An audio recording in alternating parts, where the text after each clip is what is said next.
It's Saturday. It's week 1 of college football, but let's still talk a little baseball. Let's go.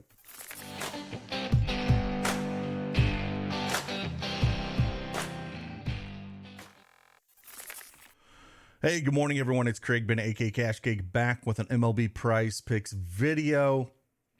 We almost went with a sweep yesterday, easily on the no runs first inning, easy on the Keller strikeouts. Verlander did not have his stuff yesterday, and Judge decided to take him yard. I kind of worried a little bit about it, but excuse me. He just when you saw DJ LeMahieu lead off with a home run, I was like, oh man, this is not good because Verlander did not have his stuff yesterday. We missed that one. So hey, 2-1, 6-1 over the last 3 videos though, not too bad. We'll keep this thing chugging. I got 2 strikeout projections we'll talk about, and then I got another no-run first inning, so we'll talk about those well, and we'll just keep chugging along. And hey, if you like these videos, if they do help you in any way, please hit that like button for me. Subscribe to the channel. We're getting pretty close to 35,000. Couldn't do it without you guys. It's been awesome. And hey, if you don't have that PrizePicks account, you want to join us, use that promo code CashCake and get 100% instant deposit match up to $100. Link is in the description below. Let's talk some baseball.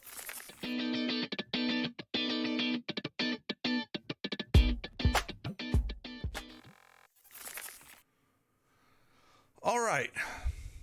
PrizePicks desktop is up here. Like I said, we're going to talk about 3 plays again. One that I've talked about a lot and has done really well for us. And we're going back to the well here until they put his projection the way it should be. It actually got bumped, but I still think we can play the thing.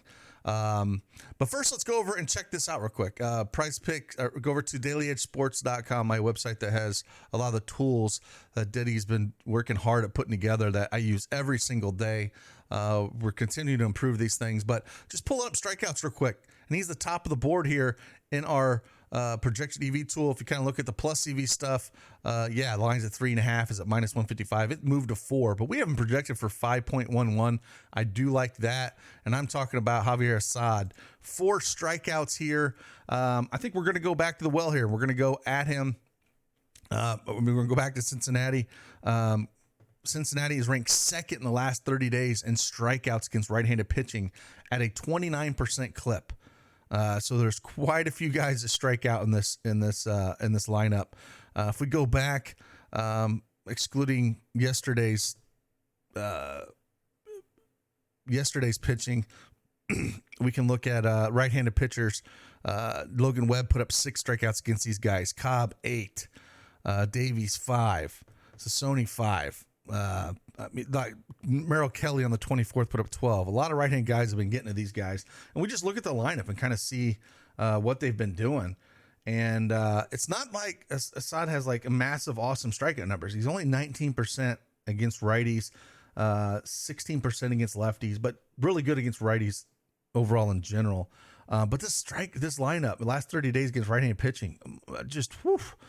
Fraley, now only 4 plate appearances, but 50% K rate. De La Cruz, 34% K rate. Encarnacion Strand, 36% strikeout rate. Stevenson, 39%. I mean, we're talking 41 plate appearances, 39% strikeout rate. Will Benson, 40%. Novelli Marte, 36%. I mean, that right there is 6 guys with 34% or higher strikeout rate. Spencer Steers at 24%. So there's a ton of guys that he can get after. I always worry a little bit about his walk rate sometimes because he's going after those strikeouts. He's given up at least 2 walks in each of his last 3 games. But I think he can get there at 4. I think this number's fine. If you can get it at 3.5 on any other sites, by far it's one of my favorite plays out there. But they've just been striking out a ton. And I don't mind the 4 that we'll look at here for Javier Assad. The next one we're going to look at here, strikeout, makes me a little nervous, but the numbers don't lie. And we're going to go over to Kikuchi. 5.5 line here. If we go back to Daily Edge Sports website, check it out, strikeout wise. Right here, we got him projected at 6.4 strikeouts. Line looks like it's at minus 120 on the over. The only one I worry about this for Kikuchi is it is in Coors Field. So that always makes me a little bit nervous. But if we dive into the numbers a little bit and look at Colorado, they have been number one all year and in the last 30 days. It's strikeouts against left-handed pitching. 29% clip. 29%. That's not good. So just look a little bit in here what he's done. He's done pretty well over the last 4 games. And Cleveland doesn't strike out a ton. They have a little bit more recently, but he's been pitching pretty good form here. 30% K rate against lefties over the last 30 days, 29% against righties. Looking up and down this lineup at Colorado, 32% strikeout rate for Tovar, McMahon 33%, Nolan Jones 33%, Montero 43%, Doyle 44%. So that's 5 guys with massive strikeouts. So I think he can get a 6 here, even being in Coors Field. I have no problem going back here. There's just a lot of bats that are missing balls here, and I think that he can get after him. There's not much. This whole lineup really hasn't seen him much, so this should be the first time that he's facing quite a few of these guys. So no problem going here for Kikuchi. And then the last one we're going to talk about here is, again, no run first inning. We were able to clear this one yesterday. It was an early game pretty easily. But we're going to go here and we're going to talk about one, and we're going to go back over the tool and kind of show you how I look at this as well. We have added no run first inning to the tool.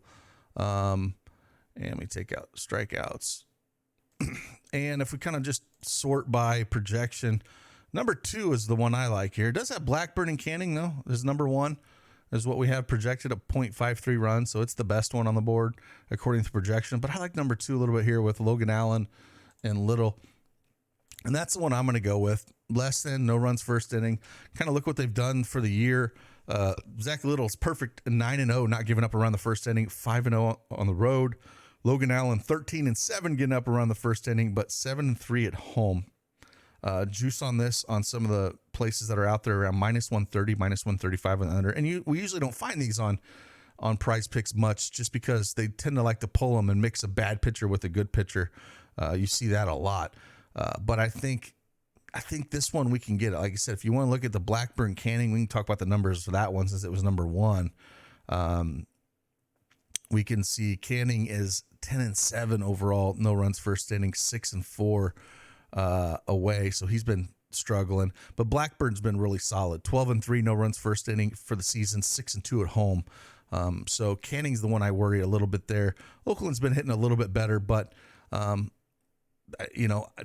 are the 2 I would look at. I lean a little bit more Little and Allen, but if you decide to choose to go the Blackburn Canning route, I wouldn't blame you at all there. So there's 3 plays for you here. Again, hopefully we keep this train rolling. It would have been nice to get the sweep yesterday, but again, anytime I'm going to take the under on Judge, I know I'm worried about the home run, man, and that happened. So it is what it is. We're going to get after this. Again, college football, going to start throwing up even some more plays here back in our Daily Edge Sports Discord room here. So if you want to join us for a little college football action, I almost took down the college football DFS on FanDuel yesterday. I went to bed, was in first place, ended up taking 3rd in FanDuel. So we got that action as well. Put up some projections and the way we're going after things. So it should be a fun day. College football all day long. Man, it's that time of year, hoodie season. I'll see you guys on the flip side. Deuces.